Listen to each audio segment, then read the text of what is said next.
এমন এক অ্যাসাসিন যাকে কেউ কখনো দেখেনি, কারণ সে সবসময় স্নাইপার ব্যবহার করে তার শিকার করত। কিন্তু হঠাৎই একদিন সে উধাও হয়ে যায়। 10 বছর তার কোনো খোঁজই পাওয়া যায় না। এতটা সময় সে পাহাড়ের ওপর তার রাজ্য প্রতিষ্ঠা করতেছিল। তারপর একদিন স্পেশাল ফোর্স সহ আরো 2 সন্ত্রাসী গ্রুপ আক্রমণ করে ঈগলের প্রাসাদে। এটাতে অনেক ক্ষেপে গিয়ে আবারও তাণ্ডবলীলা চালাতে শুরু করে ঈগল। হ্যালো ভিউয়ার্স, কেমন আছেন? আশা করি অনেক ভালো আছেন। এতক্ষণ যে সিনেমাটি নিয়ে কথা বলছিলাম সেটার নাম ঈগল। তো কথা না বাড়িয়ে চলুন মূল গল্পের দিকে আগানো যাক। কাহিনীর শুরুতেই নালিনী রাও নামের এক রিপোর্টার বাজারে এসে একটা কটন ফ্যাক্টরি সম্পর্কে অবগত হয়। আসলে এই স্পেশাল টাইপ কটন শুধুমাত্র তালাকোনা ফরেস্টেই উৎপন্ন হয়। আগে এটার কথা কেউ জানতই না। তবে 10 বছর আগে এক মহান ব্যক্তি ওই জায়গায় এসে বড় মাপে কটন উৎপন্ন শুরু করে, আর এটার জন্য সেখানকার মানুষের জীবনযাত্রার মান অনেক ভালো হয়ে গিয়েছিল। তবে বেশ কিছুদিন ধরেই ওনার কোনো খোঁজখবরই নেই। এই কাহিনীটা নালিনীর অনেক ভালো লাগায় সে তার নিউজ পেপারে চেপে দেয়। পরদিনই বেঁধে যায় মূল বিপত্তি। পুরো দেশে এই খবরটা ছড়িয়ে পড়ে, এমনকি পিএম এর অফিস পর্যন্ত চলে যায়। তখন নালিনীর অফিসে পুলিশ দিয়ে ভরে যায়, আর নালিনীকে অনেক জিজ্ঞাসাবাদ করে যে সেই খবরটা পেল কোথা থেকে। পরে সে রিপোর্টারের চাকরিটাও হারিয়ে ফেলে। এই খবরটা নাকি একটা ন্যাশনাল সিক্রেট। এটাতে নালিনী ডিসাইড করে সে পুরো স্টোরিটা জানবে। তো এই জন্য সে চলে আসে সেই জায়গায়। এসে দেখতে পায় যেখানে কটন ফ্যাক্টরি ছিল সেখানে এখন পুরো শ্মশান হয়ে আছে। ফ্যাক্টরি তো দূরের কথা, একটা গাছপালাও নেই।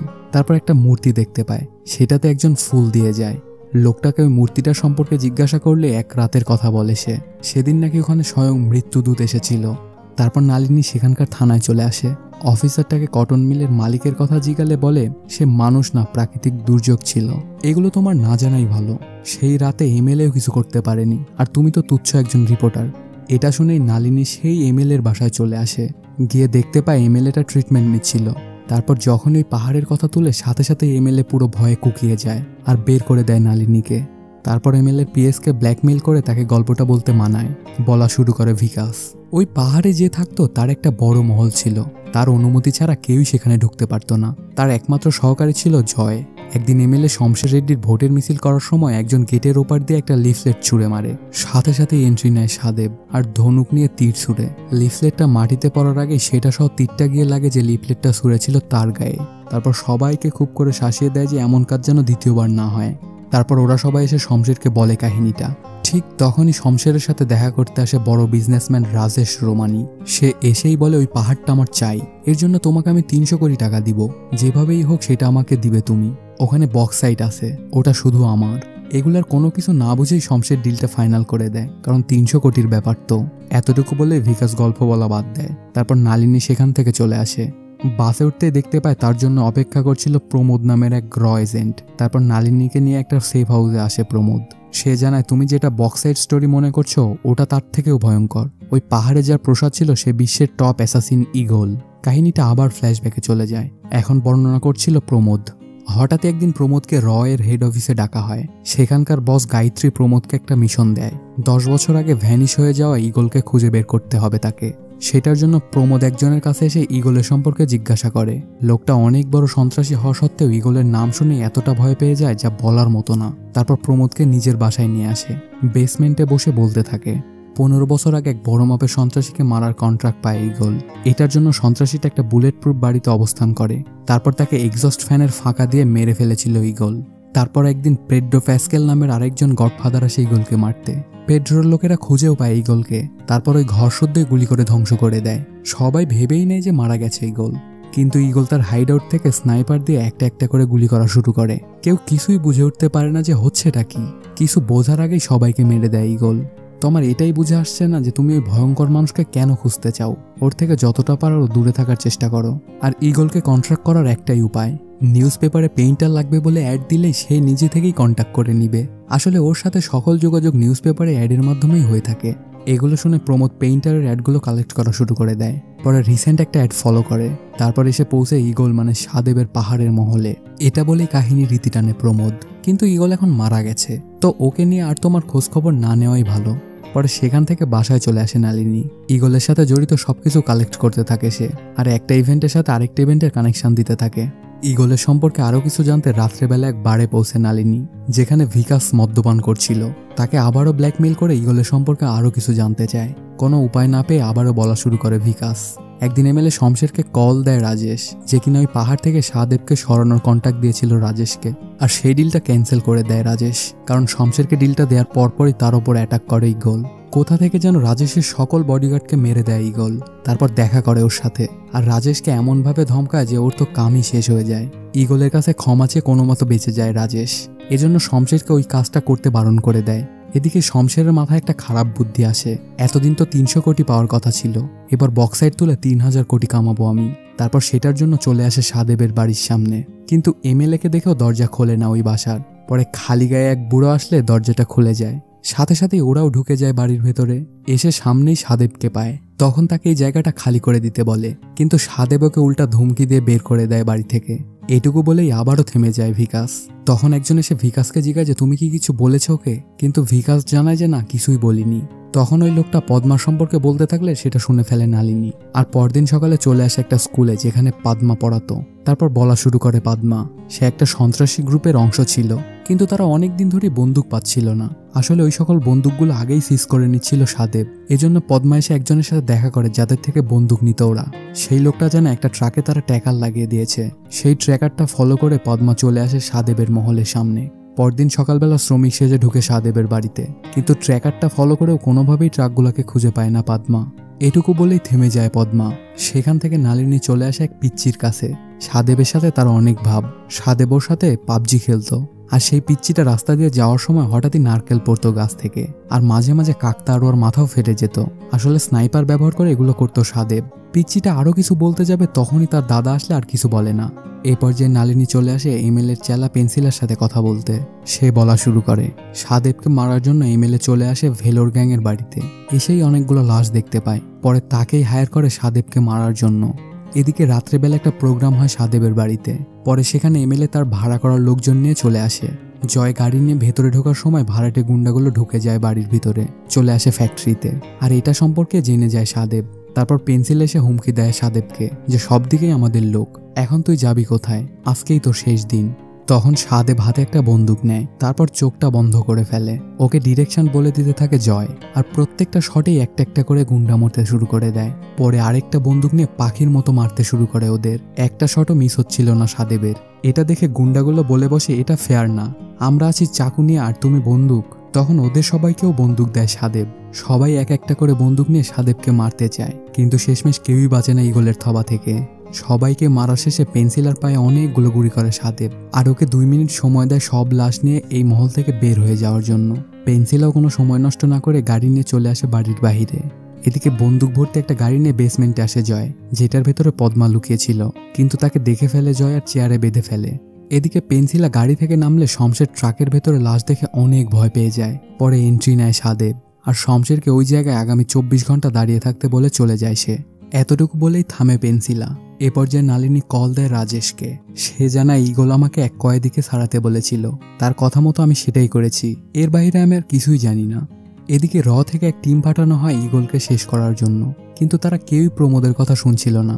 পরে গায়ত্রী ম্যামকে কল দিয়ে প্রমোদ নিজেই ভেতরে গিয়ে কনফার্ম করতে চায়। তখন টিম আলফাকে হোল্ড করতে বলে দেয়। তারপর প্রমোদ যায় গেটের সামনে। শমশের বলতে থাকে গেট খুলবে না, তুমি ভেতরে যেতে পারবে না, কিন্তু শমশেরকে অবাক করে দিয়ে খুলে যায় দরজা। প্রমোদ বাড়ির ভেতরে গিয়ে সাদেব আর জয়কে দেখতে পায়। সে জানায় আমি নেটওয়ার্ক সার্ভিস থেকে এসেছি। তখন হাসতে হাসতে প্রমোদকে একটা ফাইল ধরিয়ে দেয়, যেটাতে ওর অনেক ছবি ছিল, আর সে যে এজেন্ট এটা ওরা দুজনেই জানে। প্রমোদ একটা রিমোট টিপতে থাকলেও সেটা কাজ করে না। পরে তাকেও ধরে আনে পদ্মার কাছে। সব সিসিটিভির ফুটেজ দেখে অবাক হয়ে যায় প্রমোদ, যে সব খবরই তোদের কাছে আছে। এদিকে এক সন্ত্রাসী দল আস্তে আস্তে আগাতে থাকে প্রসাদের দিকে। এটা দেখে রেডি হয়ে নেয় সাদেব। স্নাইপার নিয়ে পুরা রেডি হয়ে যায় ঈগল তার শিকার করতে। সাথে সাথে নাকসাল নামের আরেক সন্ত্রাসী দল আগাতে থাকে। পদ্মা এই দলটারই সদস্য ছিল। তারপর জয় একটা সাইরেন বাজিয়ে সবাইকে প্রসাদ থেকে দূরে চলে যেতে বলে, এটা সতর্কতা সংকেত। কিন্তু সেটা অপেক্ষা করে ঢুকে পড়ে সন্ত্রাসী টিম। সাদেবের পুরো বাড়ি যেন একটা বড় মেশিন গান হয়ে যায়। তারপর স্নাইপার থেকে গুলি করলে একে একে সবগুলো থেকে ফায়ার শুরু হয়ে যায়। মশা মাছির মতো মরতে থাকে সেই সন্ত্রাসী টিম। এটা দেখে টিম আলফাকে গায়ত্রী ম্যাম প্রসাদে ঢুকতে বারণ করে দেয়, আর অন্ধকারে অপেক্ষা করতে বলে। এতটুকু শুনে নালিনী ওই চাওয়ালার কাছে আসে যে সাদেবের প্রসাদের সামনে চা বিক্রি করত। নালিনী সাদেবের জমির কাগজ দেখতে থাকলে খেয়াল করে সবকিছু রচনা নামের একজনের নামে করা। তারপর ওকে জিজ্ঞেস করে জানতে পারে রচনা এই গল্পের পার্ট না, আসলে রচনার জন্য এই গল্পটা তৈরি হয়েছিল। আর এটা সম্পর্কে জানতে হলে জয়ের সাথে দেখা করতে হবে। সে ছাড়া রাচনার গল্পটা কেউই জানে না। পরে নালিনী চলে আসে বিদেশে। একটা জায়গায় গিয়ে জয়ের সম্পর্কে জিজ্ঞাসা থাকলে এক পিচ্ছি কাগজটা নিয়ে আনে জয়ের কাছে। নালিনী সম্পর্কে সবকিছুই জানতো জয়। পরে সাদেব আর রাচনার সম্পর্কে বলা শুরু করে।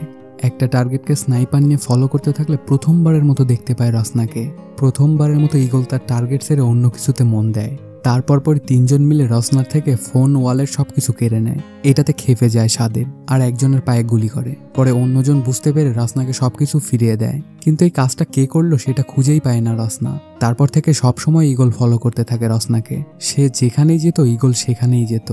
রাচনা একটা ডে কেয়ারে চাকরি করত। সেখানে সোহানা নামের এক পিচ্চি মেয়ে সাদেবকে দেখে বোঝা যায় সে রাচনার প্রেমে পড়েছে। তখন এসে সোহানা সাদেবকে তার প্রেমে সাহায্য করতে চায়। দিন এভাবেই কাটতে থাকে। হঠাৎ একদিন সোহানা একটা প্ল্যান করে বসে। রাচনা ম্যামকে নিয়ে আসে একটা কেবল কারের ভেতরে। আর আগে থেকেই সাদেবকে বলে রাখায় সেও চলে আসে। তখন ওদের দুজনকে রেখেই চলে যায় সোহানা। আর যাওয়ার সময় বলে যায় এই সেই রোমিও যে তোমাকে সবসময় ফলো করত। অনেকক্ষণ তো কেউ কারোর সাথে কথাই বলেনি। তারপর দুজন দুজনকে ভালোবেসে ফেলে। আর খুব তাড়াতাড়ি তারা দুজনে বিবাহ বন্ধনে আবদ্ধ হয়ে যায়। সাদেব রচনাকে তার জবের সম্পর্কে মিথ্যা কথা বলেছিল। রাচনা জিজ্ঞেলে সে জানায় আমি পুলিশের জন্য কাজ করি, কিন্তু আন্ডার কাভার। তাদের বিয়ে হওয়ার কিছুদিনের মধ্যেই প্রেগনেন্ট হয়ে যায় রাচনা। প্রত্যেক দিনের মতো আজও রচনা ডে কেয়ারে এসেছিল, কিন্তু সেই দিনই অ্যাটাক হয় ডে কেয়ারে। প্রায় সবাইকেই মেরে ফেলে। সোহানার লাশ দেখে তো পাগল প্রায় হয়ে যায় সাদেব। পরে দেখতে পায় রাচনাকে। অনেকগুলো গুলি খেয়েছিল সে। তখন পর্যন্ত জীবিতই ছিল রাচনা। হাসপাতালে নিয়ে গেলে মারা যায় সে। কিছুদিন পর সাদেব রাচনার ফোন ঘাঁটতে ঘাঁটতে একটা ভিডিও দেখতে পায়, যেটাতে রাচনা তার স্বামীর আন্ডারকভার কাজের জন্য খুব গর্ববোধ করে কথা বলে। এটা দেখে সাদেব আরও কষ্ট পেয়ে যায় যে রাচনা তার সম্পর্কে মিথ্যে জেনেই মারা গেল। আসলে যেই সন্ত্রাসীরা ডে কেয়ারে তাণ্ডব চালিয়েছিল ওদেরকে ঈগলই বন্দুক পেতে সাহায্য করেছিল। সেখানে ডিউটিরত পুলিশ অফিসারটা ছিল সোহানার বাবা। এজন্য তাকে মারে না ঈগল। যেহেতু তার সাহায্যে সন্ত্রাসীদের হাতে বন্দুক গিয়েছিল, তো এজন্য ঈগল প্রতিজ্ঞা করে এখন থেকে সে কোনো সন্ত্রাসীর হাতেই বন্দুক যেতে দেবে না। তখন থেকেই শুরু হয় সাদেবের বন্দুক লুট করা। গল্পটা আবার সেই রাতে চলে আসে যেখানে ঈগলকে অ্যাটাক করেছিল রয়ের টিম আলফা। এক হেলিকপ্টার নিয়ে অ্যাটাক করে বাড়ির দেয়ালে থাকা মেশিন গানে চূর্ণ বিচূর্ণ করে দেয় সেটা। পাশ থেকে একজন স্নাইপার দিয়ে গুলি করে ঈগলকে। গুলিটা এসে ওর কাঁধে লাগে। পড়ে যায় ঈগল। তারপর কমান্ডোর ওই বাড়ির গেটটা ভেঙে ফেলে। সবাই মনে করে ঈগল মারা গেছে। এজন্য ঘরের ভেতরে থাকা বন্দুকের দখল নিতে আবারও ভেতরে ঢোকার চেষ্টা করে সন্ত্রাসী টিম। ঠিক তখনই ঈগল রেডি হয়ে বের হয়ে পড়ে। জয় যে গাড়িটা চালাচ্ছিল সেটার টায়ারেও বন্দুক ফিট করা ছিল। ঈগল এসে এক এক করে সন্ত্রাসীদের মারা শুরু করে দেয়। যাকেই দেখতে পাচ্ছে তাকেই মেরে দিচ্ছে। পরে অনেকগুলো বন্দুক ব্যবহার করে শিল্ড তৈরি করে নেয় সে। আর একটা শটগান নিয়ে তাণ্ডব শুরু করে দেয়।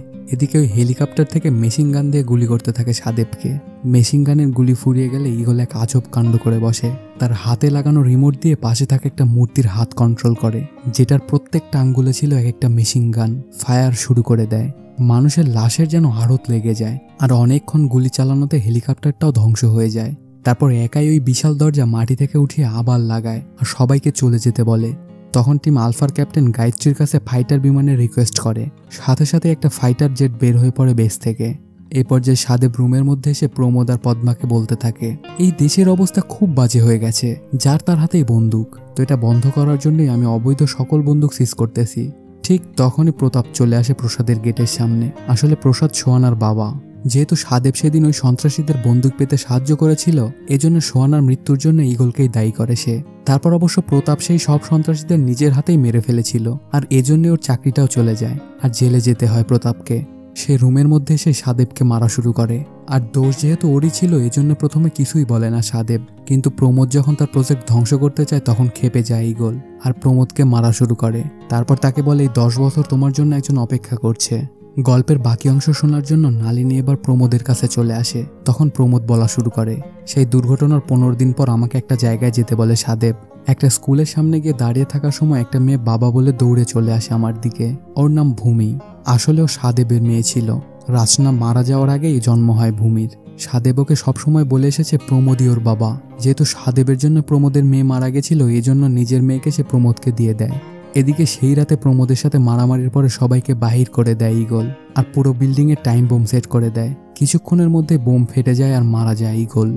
প্রথমে তো সবাই ভাবে আসলেই মারা গেছে ঈগল, কিন্তু তারপরে ঈগলের মিশন চলতেই থাকে। পুরো একটা আর্মি আছে ঈগলের, সে একদমই একা না। এরপর যে পুরো স্টাইলে এন্ট্রি হয় ঈগলের। তার মিশন এখনো শেষ হয়নি, এটা বলেই কাহিনীটা শেষ করে প্রমোদ। আর তাদের পাশে বসে এসব কিছু শুনছিল ঈগল। কিন্তু নালিনী এটা খেয়ালও করেনি। তারপর ওর নামে একটা বই বের করে নালিনী। এদিকে একজন ঈগলকে মারতে আসছে, আর সেটার জন্য ফুল প্রিপেয়ার্ড হয়ে যায় ঈগল। আর এর মাধ্যমে শেষও হয়ে যায় সিনেমাটি। ঈগলের শুরু কিভাবে হয়েছিল সেটা আমাদের অজানা, আর সামনেই বা কি তাণ্ডব চালাবে ঈগল সেটাও জানি না আমরা। তো বন্ধুরা, কেমন লাগলো আজকের এই এক্সপ্লেইনটি জানাতে কমেন্ট করুন। আর যদি ভালো লেগে থাকে তবে অবশ্যই সাবস্ক্রাইব করুন। দেখা হচ্ছে নতুন কোনো ভিডিওতে। Till then, সায়োনারা।